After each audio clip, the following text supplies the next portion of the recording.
and welcome to TraderTalk TV. Today I am joined by Mike Follett, who is CEO at Lumen. Welcome, Mike. How are you? Very well, thanks. Nice to be here. Great to have you here. And today we're talking about attention. Attention, attention, attention. Of course. What else is anyone talking about? Well, I mean, exactly. Yeah. So before we kick off, I'd like to get a better understanding of what Lumen is and kind of where you sit in the attention space. So Lumen is the OG attention company. This is our 10-year anniversary. Wow. So we've been in business talking about attention for the last 10 years. And we are an eye tracking company. So we've developed some technology that turns this webcam here on your phone into an eye tracking camera. And we can collect lots and lots of data, understand what it is that people look at, and crucially, what it is that they ignore, and then use that to help advertisers understand which bits of advertising are actually worth buying. Amazing. So today we're going to go into that in more detail, understanding exactly what attention is and how it's actually being scaled and being used programmatically. Exactly, yeah. So first of all, I mean, attention is, everyone's talking about it, but I reckon for as many people that know what it is, there are enough people that are nodding along but don't really understand exactly what they're talking about when they mention attention. Can you define attention, what it actually is and means for us within the advertising industry? Well, attention, right at its heart, is all about prioritization. We have lots of things that we could attend to or look at or engage with in the world. And attention is a process of selecting what to look at and what to ignore. It's that process of prioritization. Mm-hmm.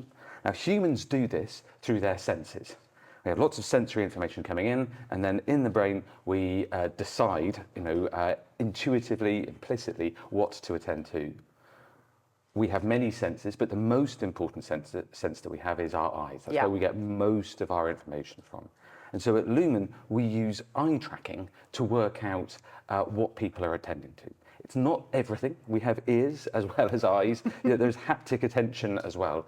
But the vast majority of the information that we take in is through our eyes. And that's the easiest thing that we can measure as well. There is no such thing as ear tracking. There is no such thing as a touch tracking in the same way that we get objective information about eye movements from eye tracking.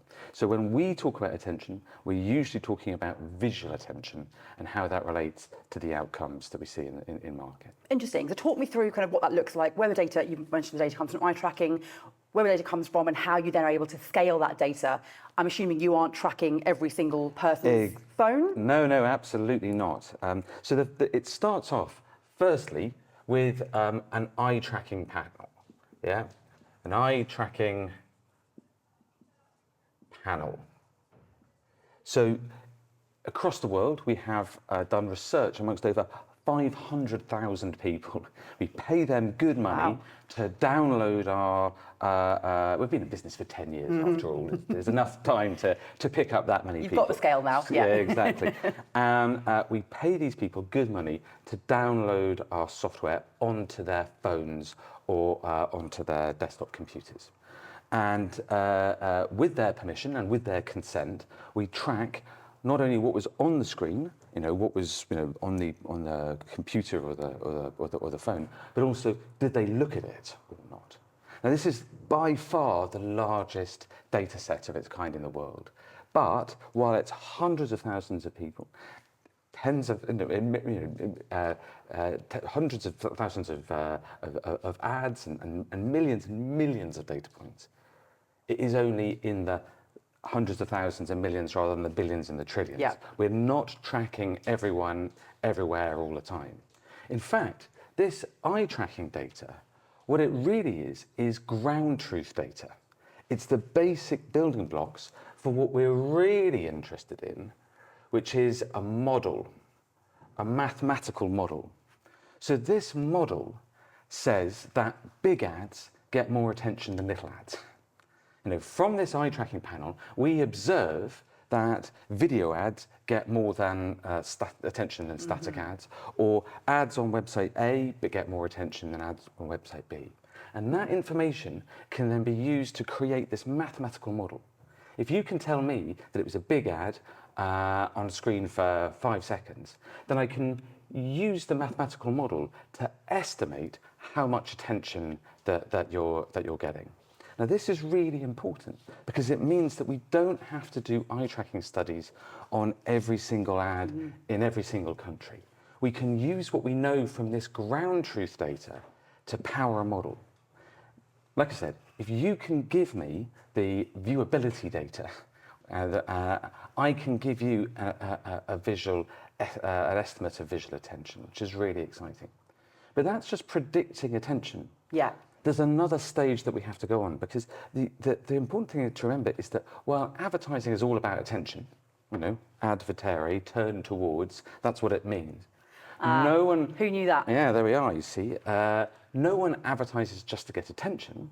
You advertise to drive sales, you know, or build, you know, brand perceptions. It's all about memory or about money. So the third thing that we have to do is not only take this model and apply it to viewability, but also understand how it relates to outcomes. And those different advertisers have different outcomes. So you might want your campaign to just build awareness of a brand, or drive people to a store, or make people buy product, you know, version A or version B of a product. And understanding how much attention is required to drive a particular outcome and how that differs from brand to brand is super, super important. And that information then feeds back into our model to understand the sort of effective attention levels that are required to drive the outcomes that we want. So we have ground truth data from our panels that feeds a model, but then we have outcomes data that also informs the model to make sure that we can understand exactly the right level of attention to get the job done right. So the model and the outcomes are feeding each other and themselves. Exactly. So there is a rich seam of data that we get that understand not just about the attention, but how attention drives outcomes. That's very interesting. And so you've talked us through how the model works and how the data is fed into it and how it fulfills itself. Yeah. How does that then apply programmatically? How can I use attention if I'm buying a programmatic media campaign? Yeah, no, it's a really good point, because we've been in business 10 years, and when we started, we spent a long time saying what wasn't happening. Right. You know, creating problems for advertisers, and they quite really said, well, this is all very interesting, but what do I do about it? Yeah. And so the crucial thing that we've done in the last few years is to create tools that people can use to act on this insight, which is really important. Right. So we were talking about this model, yeah, this predictive model that goes up there. So, oh, look at that. There we are. I want to make sure your viewers can make sense of it. So we have this mathematical model that takes into account all of these factors and then builds, creates attention estimates off the back of that. The first thing you can do is, like I said, you could use this post-bid. Now, what you mean by that is you've bought the ads and you've collected the viewability data, and then you just use the model to estimate how much tension is generated. It's sort of like viewability on steroids. Right. Okay. Yeah. So instead of just telling you what people could have seen, you know, that it was viewable, we give you an estimate of what people actually looked at. Right. From OTS to, I suppose, S, the S. Now, this is a really useful thing. Because it tells you what's actually happening out there rather than just the potential. Yeah. But in fact, it's a little bit late. Yeah, it is after the fact. You've bought the ads. So you say, well, I won't do that next time. But, you know, website A or website B has your money now. It's a bit too late. There.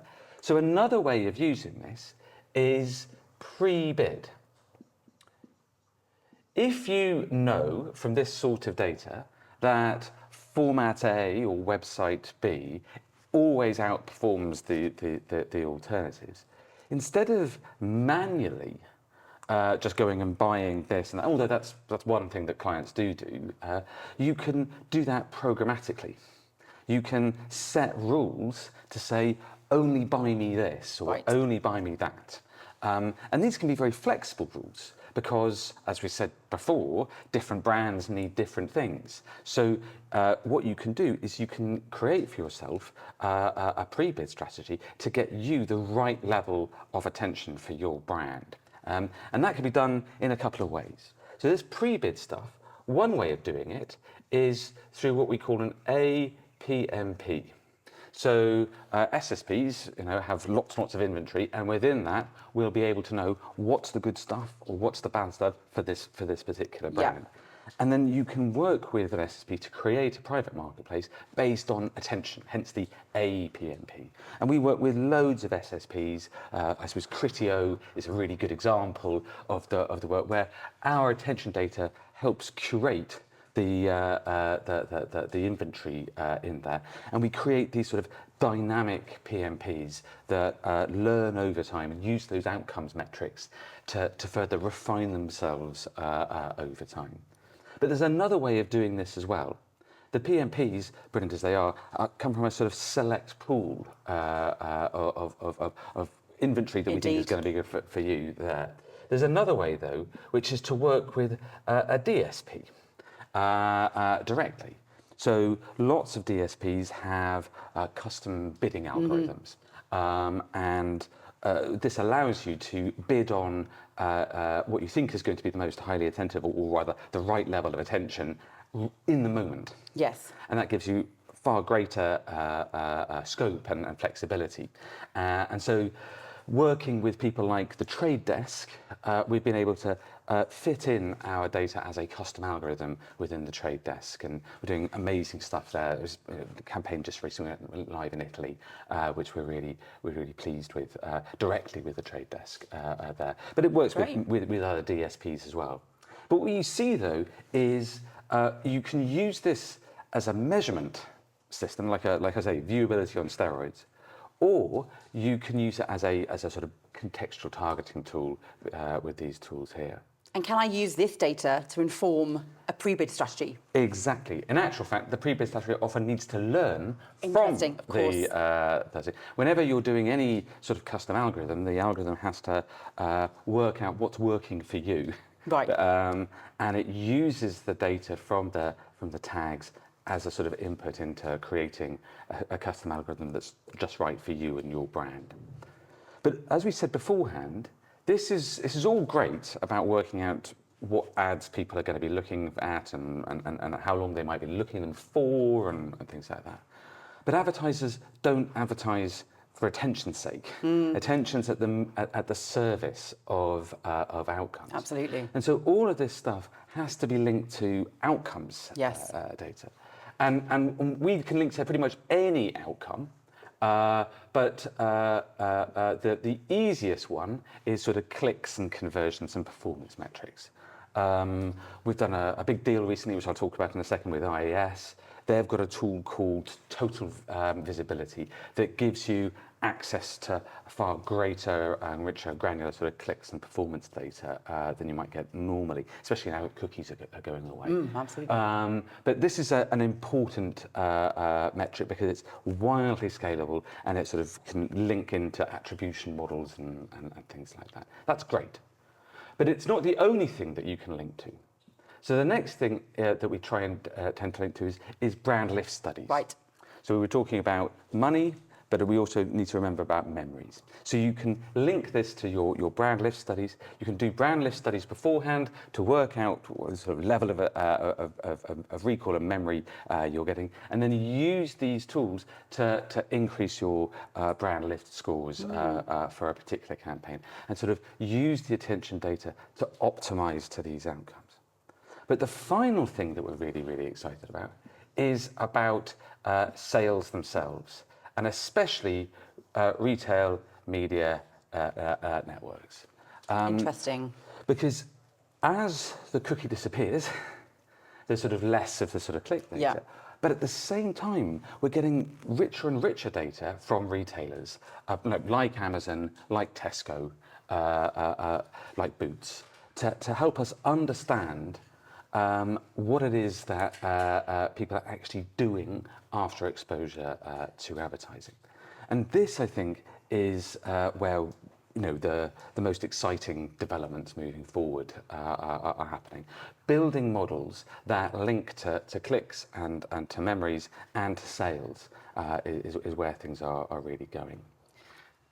So what I think is interesting about this is that you can sort of see almost two challenges for Lumen. Yes. Yeah. One is I can. this sort of stuff. Yeah. Which is, in a sense, this is all about distribution. Yeah. How can we distribute our insight and our wisdom to people in a way that's really scalable and really easy for people to understand? And we do all of this ourselves. We build our own predictive models. We can help curate the PMPs. We've got our own viewability tag. But for us, our mission is to try and democratise all this stuff. Yeah. Absolutely. So we've entered into loads of deals with the likes of the Trade Desk, with IAS on both Postbid and Prebid, with Criteo, to help give people as easy access as possible to this sort of insight in a way that fits in with what they're doing already. But the next thing isn't just about distribution, but it's about sort of attribution. For a long time, we just thought it was a miracle enough that we could tell people how much attention they were getting. So this has been your focus for the vast majority of your 10 years in business. Exactly. Yeah. And producing case studies of success. Hey, look at this. We did this A/B test, and it shows that this attention stuff works. Yeah. Attribution has been sort of proof of the product, but really we want it to be part of the product, so that you can optimize in real time against these factors. Very easy to optimize in real time against clicks. We have deals with the big brand study companies to help us do that in near real time. But the real opportunity is going to be working with the retail media networks to have this dynamic sales-led optimization. Definitely. And what's interesting for me is, so that is retail media in and of itself is a huge industry that's grown hugely over the past 12 to 18 months. Yeah. There's a huge opportunity there. I mean, sales in and of themselves are always a challenge when it comes to attribution anyway. Do you think there'll be a lot of education required, a lot of work to be done to get to a stage where sales and attribution, attention go hand in hand? Well, I think we're at an experimental stage at the moment. So we know that attention drives clicks. We know that it drives brand lift. We know from the econometric modelling that we're doing that attention helps explain sales there on a more sort of holistic level.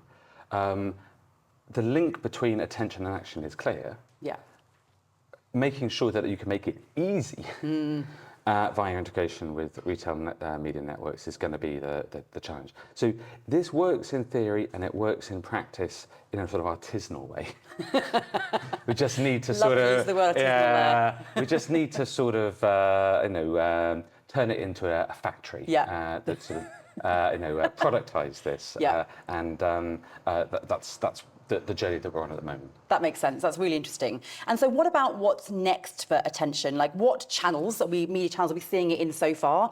Is it working really, really well, and where is it really prevalent for you guys? And where do you see it going next?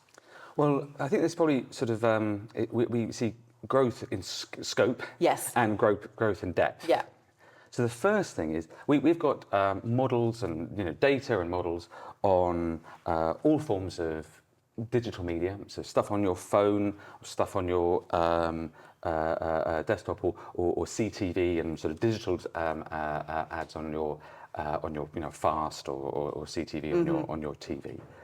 But loads of other media are becoming addressable as well. Not quite as personally addressable as TV or mobile, but we have data and models for out of home, and programmatic home is becoming a thing. We've got data and models about gaming. There are some really interesting opportunities in audio that we've got. So expanding that range. We already have the data, and in fact, we already have the models. We're just waiting for these industries to sort of catch up and become more addressable. So we'll see lots more expansion in scope like that. But I think also we're going to see much greater depth of insight at this level here, especially about things like creative, and also in things like flighting and frequency strategies, cross-media understandings. Absolutely, because it feels like attention has a role to play across many different facets of the industry. It can. You've mentioned creative there. There's also a sustainability angle to it as well. There's a lot of different places it can fit in, right? Absolutely. It's a way of seeing the world. It's not the whole thing, but it is a very, very important part. I mean, it's essential to advertising. Like I said before, advertising, the whole word comes from advertere, turn towards. Yeah. The essence of advertising is attention, but there are other bits as well. Yeah. And so there's an attentional sort of perspective on the creative. There's an attentional perspective on the media. And finally, on the targeting, different people look at things in different ways. Yeah. And then, like you said, there are other data sets that we know. So we've got this fantastic partnership with Scope 3, the carbon calculation company. Yeah. And what we can do with them is understand, for both Postbid and especially with these PMPs, which inventory out there is both high attention or at least right attention, but also low carbon. Yes. And so there are these wonderful sort of win-wins that you can get out there, where the market actually uses market forces to solve a problem that we want to get rid of. Yeah. There's loads and loads of unwatched ads out there that Absolutely. are wasting. There's loads and loads of ads that are using up lots of electricity to get served. There is nothing more wasteful than an unwatched ad that's using up, sort of a megawatt of electricity. So trying to use this data in combination with other data sets to create a high attention, low carbon economy is a really exciting opportunity. Absolutely, and could put paid to the end of MFAs, made for advertising Well, exactly. sites. Well, one of the interesting things is there's a sort of really good news story here, just on that specifically. So one thing about MFAs that we know is that they tend to have hundreds of ads all firing at the same time. Indeed, they do. Yeah, it's a It's a delightful experience. Exactly. So all of these ads are technically viewable, but now, one thing we know from attention is that just because you've got 6 ads firing on the page at the same time doesn't mean that you're going to get 6 times the attention. Mm-hmm. In fact, you'll get 1/6 the attention. Yes, absolutely, yeah. It's a very good point. And then finally, one thing we know about the MFAs is when you've got 6 ads firing, you've got 6 times the carbon. So the MFA problem is both one of not just these crap websites that are not funding proper journalism or content creation, but just sort of piggybacking off the work that other people do. Not only are they sort of robbing the journalists here, but they're also robbing the advertiser because no one's looking at the ads. Yeah. And finally, they're also screwing up the environment because they're using up loads of electricity. Triple whammy, that is, yeah. So it's the combination of Lumen data and Scope 3 data that can be combined to really weed out this stuff in a really quick and efficient way. And lots of agencies are using our data and our combination of data as the sort of signal they use to get rid of the MFAs. Amazing. I mean, that would be fantastic. And you've mentioned, obviously, you've been very clear to mention outcomes throughout this TraderTalk. We shouldn't be using attention as a KPI, right? It should be a journey towards what our ultimate goal is, which is a click or a brand lift or a sale. I think so. Just as you shouldn't use viewability as a KPI, it's an intermediary step. Yeah? And I think that brings the thing about not just.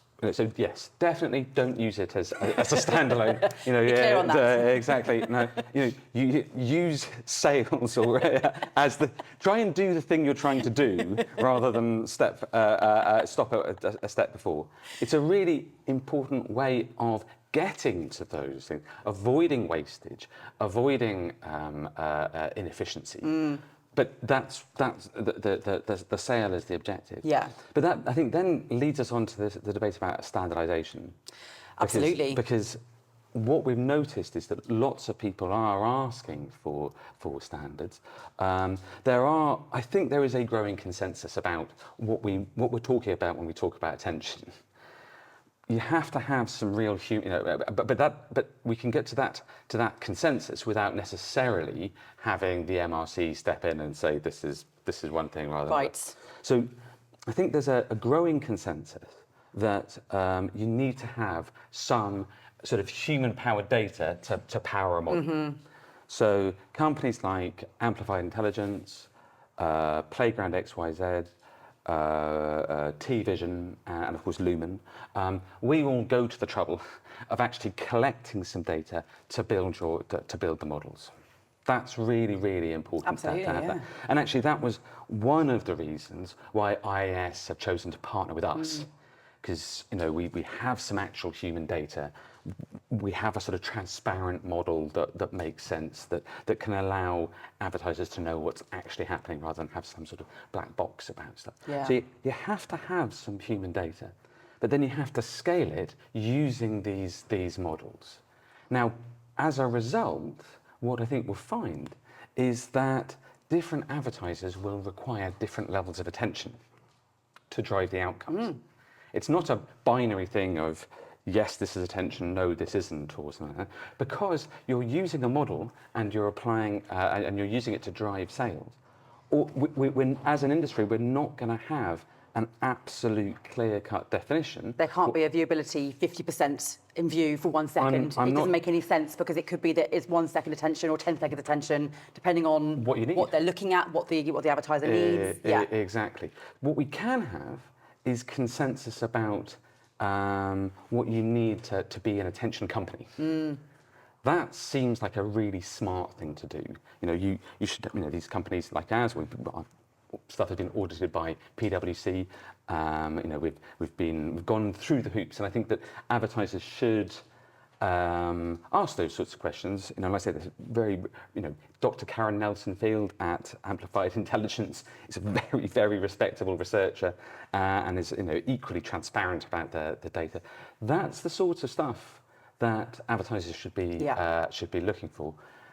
It's that kind of standardization of terms and of methodologies that people will want, not necessarily like a hard and fast, black and white rule. Absolutely. I mean, that is so interesting, and it's a great time to wrap it up. There's so much to understand and learn about attention, and look forward to kind of hearing much more from Lumen as it builds and grows. Thank you so much for joining me today, Mike.